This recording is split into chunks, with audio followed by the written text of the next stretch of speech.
what we're doing today?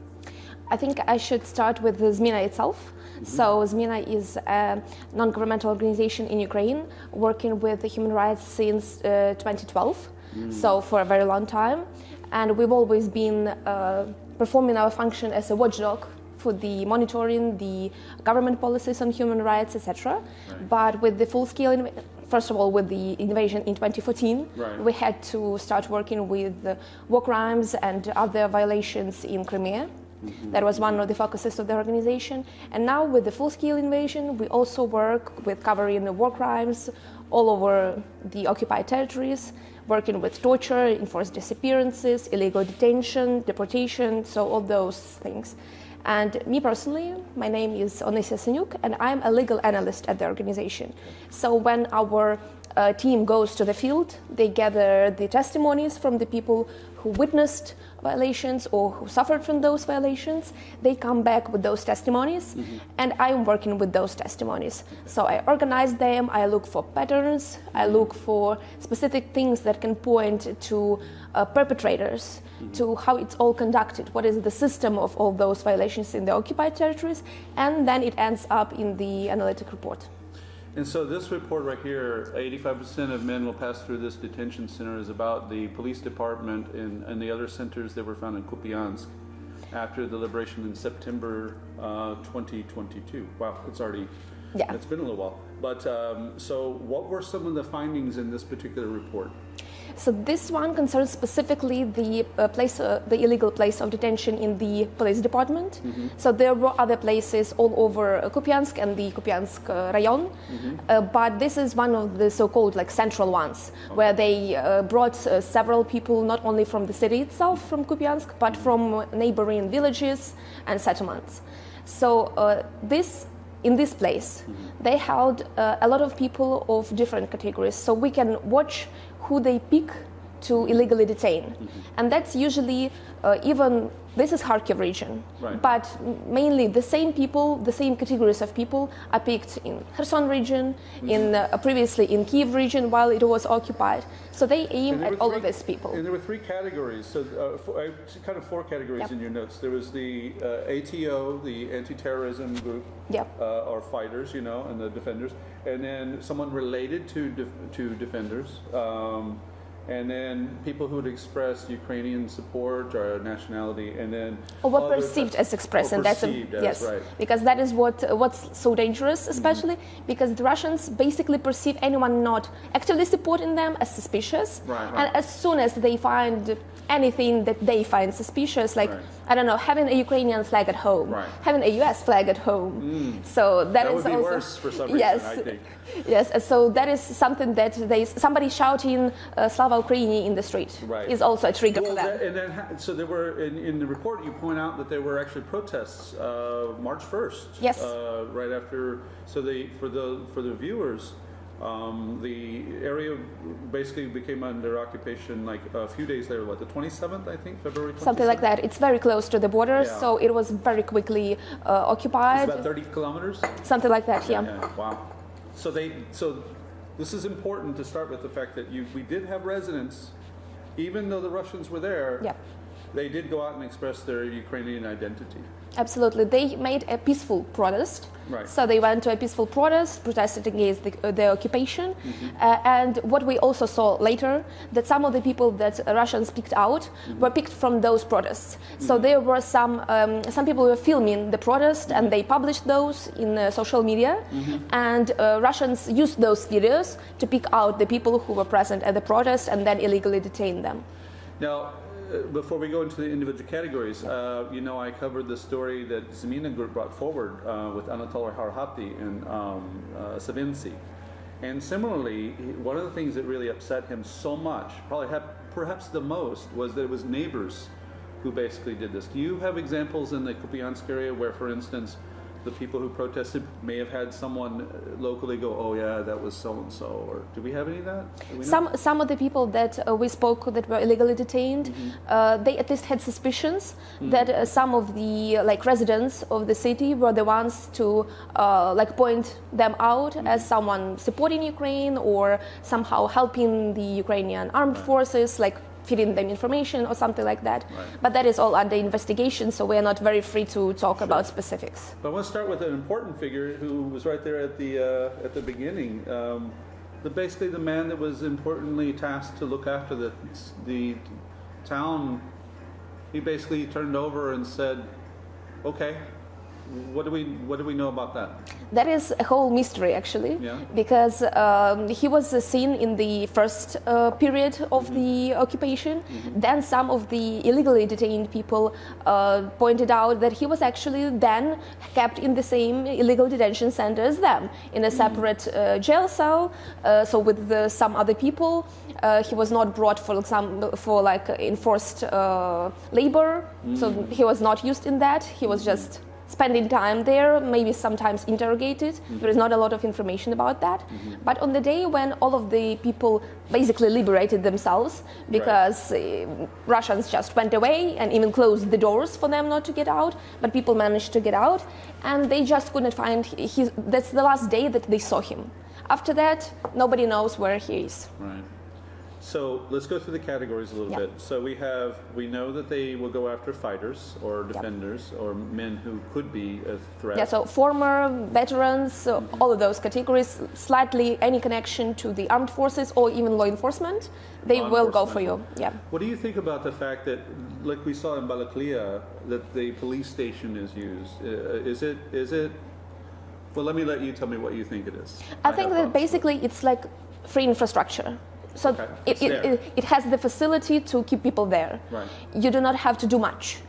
Still, even though it's supposed to be available to hold people there who are suspected of crimes, they still use it in a way that violates the rights of those people, because they put like 20 people into one cell, etc. But still, this is like available place to have cells, to have interrogation rooms, to have the place to keep all those files and documents on other people. So it's just free infrastructure for them. So I think that is the basic why they use that. Right. Plus, sometimes it's because, partly it's because, I don't know, the reason is just another convenience that those people from law enforcement who agreed to work with the occupation forces, they basically work there from the start. One of the things we'll do for the viewers for the article is we're going to take these points that you put out and we'll run them for the display. But I want to stay on that for a second, because one of the things I've noticed when it came to the other detention centers that we know have been surfaced, including down into Kherson, is that it gives them the appearance of official status as well. Do you think that that's part of it? Do you think that not only is it because it's convenient, but now we're the new authority and we're in a building of authority? Yeah, it's partially that. It's hard to bank a lot on that because they still have the other places that they use, like basements and schools, etc. Improvised as well. Yes. Yeah, I saw some. And some of them are very like transitional, so they just hold people there for like several days. But some of them still are used like on a long-term basis, like the school in Belayevka. That was one of the places that was like long-term illegal imprisonment. But yeah, I think that is also part of that, because in every place, like in Kherson, they also used the detention center. Right. Here they use the detention center. It is basically, yes, taking over the authority. Mm-hmm. They need to take over the law enforcement, all the like law and order in the occupied territory, to basically, yes, say we are the new authority, we are setting up the rules. Right. So the other category would be the family members of defenders. Do we have a lot of examples that we can learn from that? Do we have things that we learned out of the testimonies? I would say that this is also somewhat a broader category, so it's not only relatives, but those like knowingly affiliated friends, yes, like some like more distant relatives, etc. So those running in the same circles that are well known to be associated. Mm-hmm. So it's a bit of a broader category, but yes, one of the cases that we have there with the Konstantin, who actually died from the injuries that he sustained during his illegal imprisonment. Mm-hmm. His friend, was also detained. A girl that was associated with him, she was also detained, and they were actually used against each other during those imprisonment and interrogations. And they are not the only example of that. That is one of the tactics that they have, is basically torturing people who know each other in front of each other to force a confession out of them. Like for these two, they specifically wanted him to wrongfully admit that he was passing the information to the armed forces and that she helped him. Do we have in the testimony, because I've studied the history of torture and interrogation, especially with the American situation with terrorists, or terrorist suspects, actually that's the best term, where we know that there are times where they're not really looking for intelligence, they're looking to punish. Do we have examples in the testimony that kind of shows more of the intentions of the people who are conducting these? Is it anything that you learned in there that shows us an array of what their focus is? I think it's always like both of these things present, because even if they do not detain the person specifically for the information that the person can give them, they still try to get as much as possible out of them. So, for example, if you want to get out, you have to give up someone. So basically, just make up something. So we can so we can release you. So there is this part. There is also the part where when people are like, they do not know information or they are trying to withhold it, and like they hated, like people in the testimony said, they hated the answer, "I do not know." That was a trigger for them. They were becoming more violent and used more torture techniques and beatings after those words. And do we have anyone in testimonies who've said, I basically had to answer something, make something up, or I said this to make it stop, or anything like that? We didn't have anyone saying that, but I'm sure that there were cases like that, because like we didn't speak to everyone. Like the number of those detained that police mentioned was 66. And we spoke with 29 of those detained. I see. And if when I study the reports that you guys do, we talk about these protocols. Istanbul protocol and the Berkeley protocols. For our viewers, let's talk a little bit about what does that mean, and how does this process differ? Like, for instance, I'm a journalist and I go and I'm asking questions. What is the standard, and without details, but I mean just basically what is the standard and why is that important? So these are different standards that relate to different parts of the process. So for example, Berkeley protocol goes for open sources investigation. So this is basically the way, what sources can you use? How do you archive that properly so that that information, for example, it's very often that information published by occupational authorities or Russian Federation, it just gets deleted later.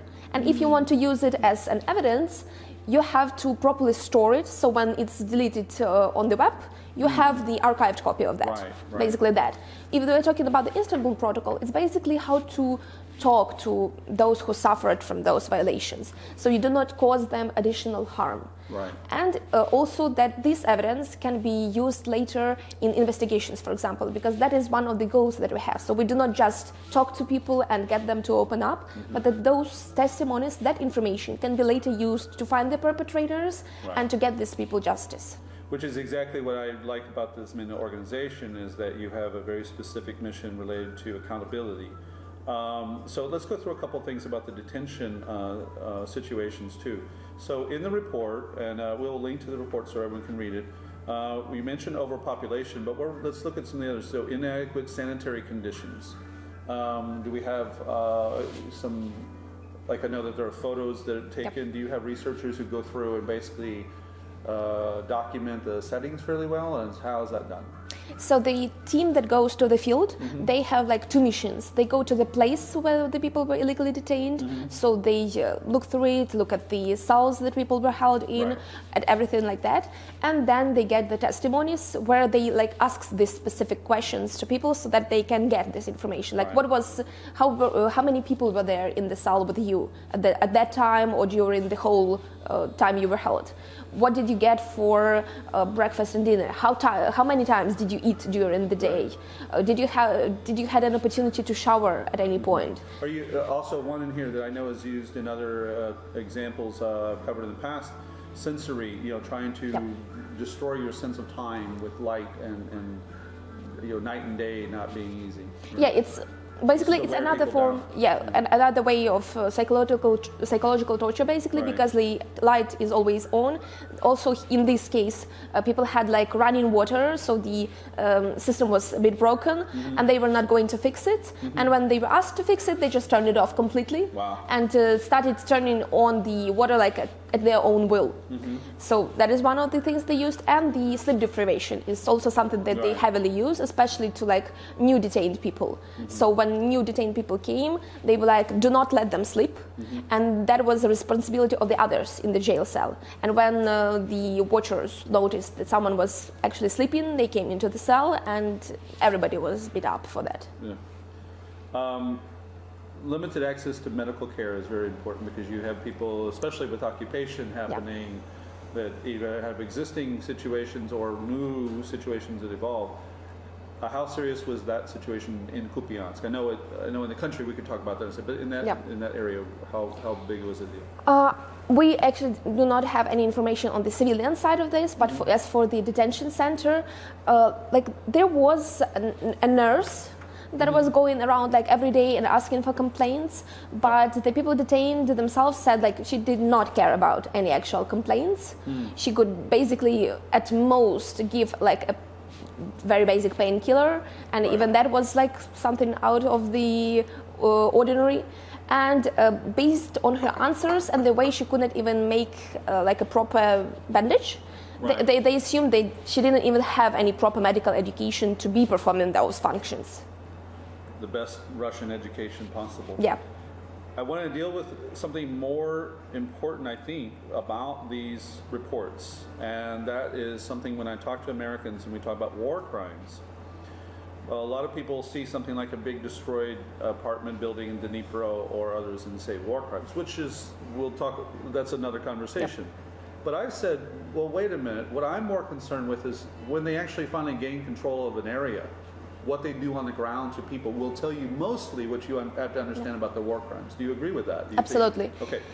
So in the report, the reason why I say that is that we have lack of care, terrible care, inefficient care, all these other things, but then we have additional things that go into the other categories where we literally know what they're like. And this includes torture, beatings, electric shock. So here you said 19 out of 27 interviewed persons, including one woman, were tortured during interrogations. So let's talk about that difference between we just don't do it very well, and we're not showing the proper care, to the whole other category. What does that look like to you as a legal researcher in this?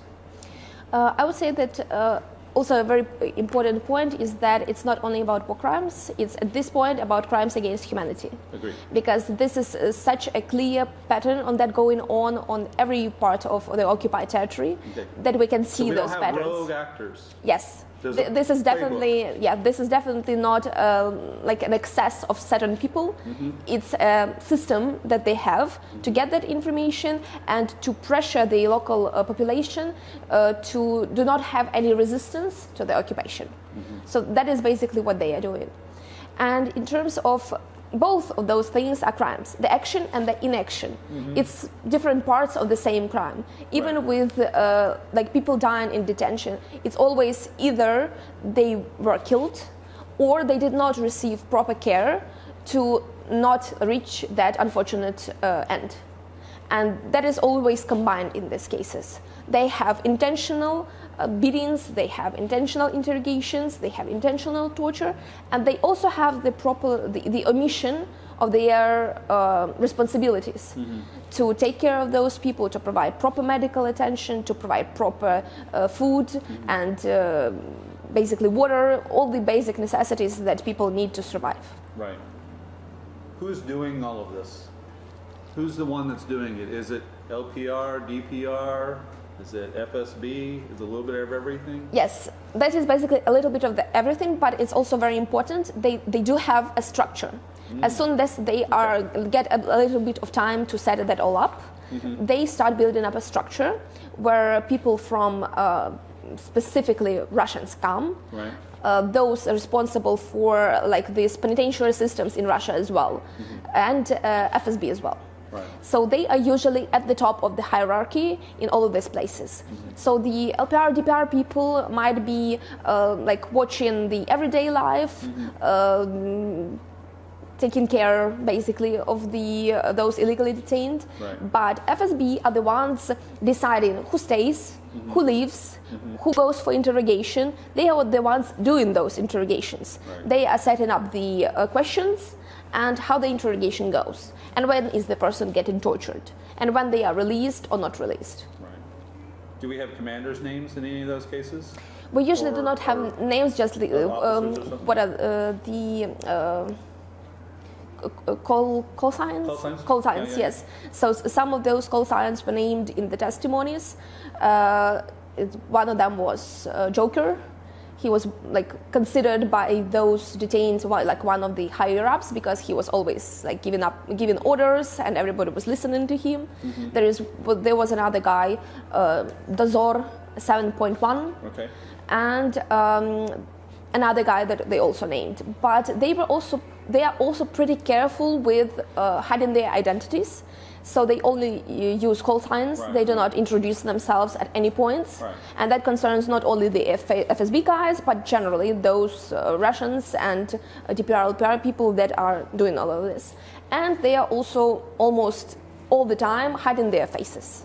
So they have their faces covered with balaclavas, etc. Right. So they will not be identified at any point in the future.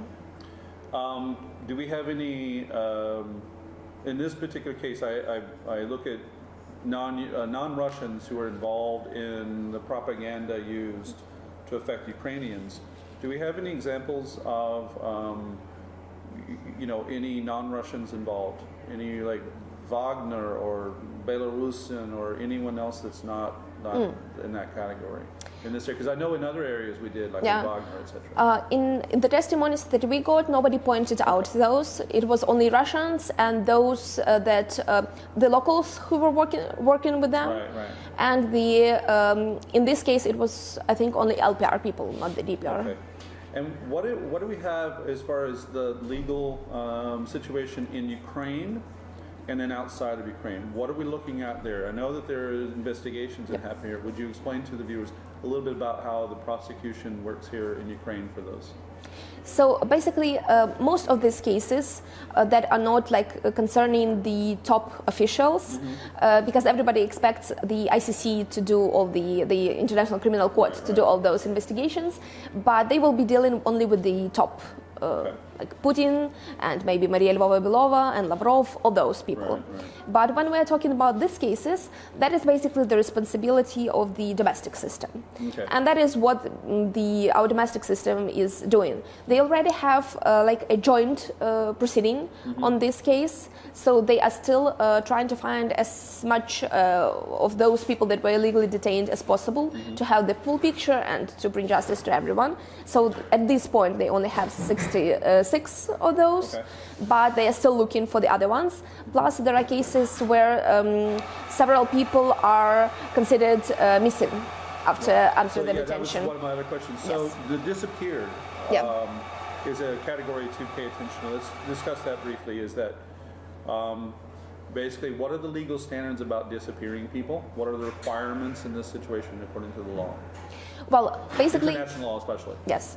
So basically, in these cases, when those people were in the hands of the other state, that is basically that state's responsibility to be doing everything possible to uphold the rights of these people. But we have no one to count on that in this case with Russia.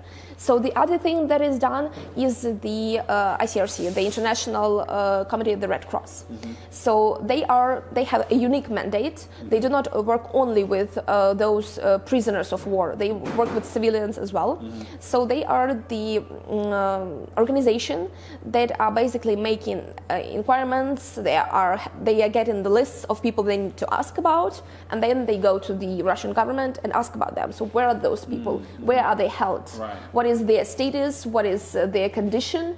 Are they allowed to speak with their lawyer, with their relatives, to correspond with them? So that is one of the things that is done. And we know that the police in this case also reached out to ICRC to give those lists and to ask them to try to find these people, because the domestic government does not have access to Russian territory. Right. So there is no way for them to check.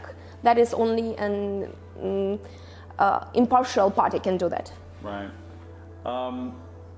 What is the law enforcement side in Ukraine? How much do they rely upon work that ZMINA does, or is it basically very separate?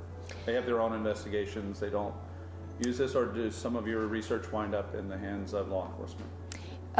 They have, of course, they have their own investigations. Okay. They are the primary people to do that.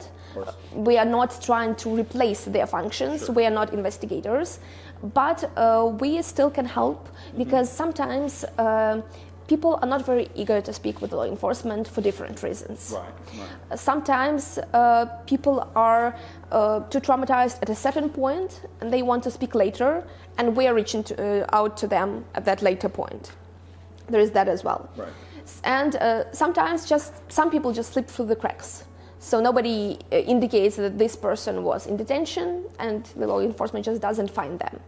And we are there to provide to close these gaps. So there is a bit of giving from our side. So when we get all of these testimonies, all of this basically the analytic information, we present it publicly, Right. and we also send it to law enforcement for them to know about this. Very good.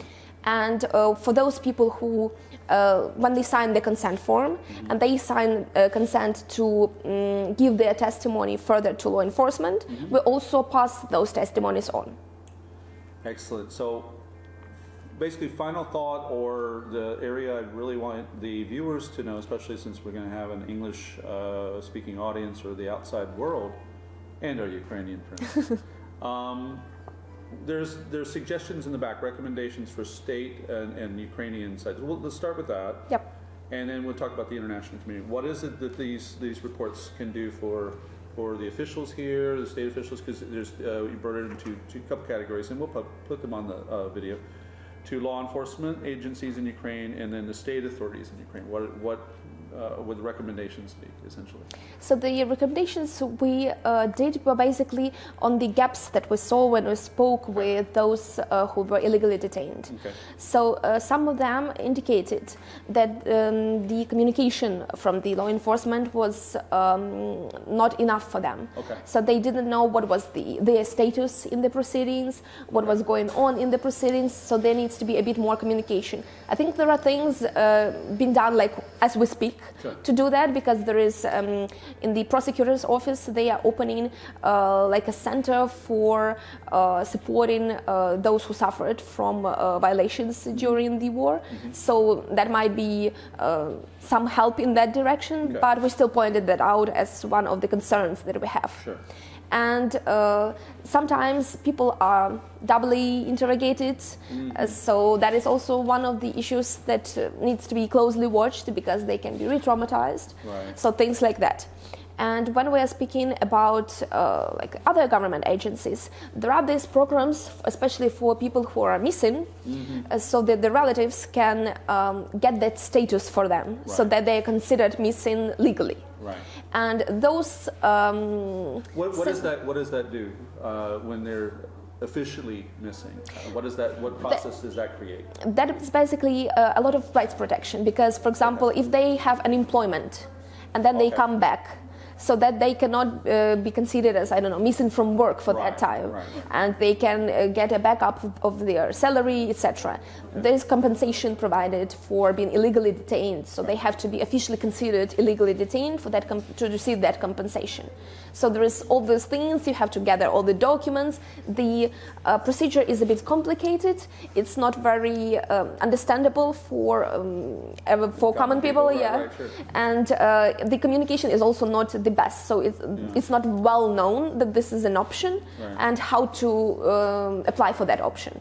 So that is something that needs to be improved by the government one thing authorities. I've seen in 2 years, I've been here 2 years now, is that the most frustration I run into with Ukrainian citizens I'm friends with or get to know is the processes are very, very tiring, and so I'm sure some of the recommendations are how to make that easier for people to come forward.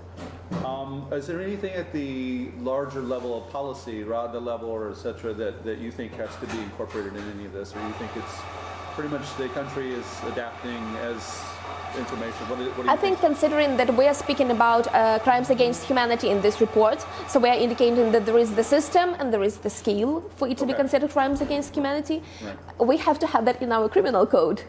Because at this point so we is have the criminal code lacking? Yes, it's very much lacking, and we do not have the Rome Statute ratified yet, so that is one of the issues still. So that is something that definitely needs to be improved, because yes, we have this like general article that speaks about violations of rules and customs of war, but that is something that will be very hard for prosecutors, every prosecutor to interpret, and then the judge to interpret. It's much easier and much better to have like a whole distinction in the criminal code: the war crimes, the crimes against humanity, etc. Well, anyone who's ever studied law knows that it's two words that can change everything. One word can change everything. So I'm sure that it's that one little thing that they're going to have to change. Let's talk about the international community and what recommendations we need for the international audience. I think that the first thing we always mention is to basically help us in our advocacy, help us let people know, more people know about what is going on. And I think this is the perfect explanation why those territory negotiations are not possible in this case. So that there is this sentiment that you just you have to stop the war at any cost. Right. And so you can just give up those territories. But those are not just territories. There are people who are suffering there, and we are showing how they are treated there and why we cannot leave them there. So that is one of the arguments I think that is very important and that needs to be spread more, so that you can see that it's going on in every possible occupied territory, and it's a pattern, and they are doing it intentionally and consciously. That is one of the points. And also to advocate it not only to the general public, but to the policymakers who are responsible for the support and for further investigations and maybe even arrests if any of those people are at any point in any European countries. So as you know, some Russians like to go to the Black Sea at all the wrong times. And exactly. They watch my news feed because I go, oh, I just caught another hacker today. Exactly. But that's exactly it, is basically that. So is like Interpol ever involved with your organizations? Do you have outside support for investigations? I don't mean ZMINA in particular, but do we know of outside support for this? I think that is maybe very much hush-hush on that on that cooperation, because they definitely do not work with organizations, non-governmental organizations. Perhaps they have some connections with the law enforcement, but that is not something that is very talked about. So, you can say. Well, I think you guys have always been doing a fantastic job. Your reports are very thorough. We will link to the PDF. And again, this is the 85% of men will pass through this detention center report about Kupiansk.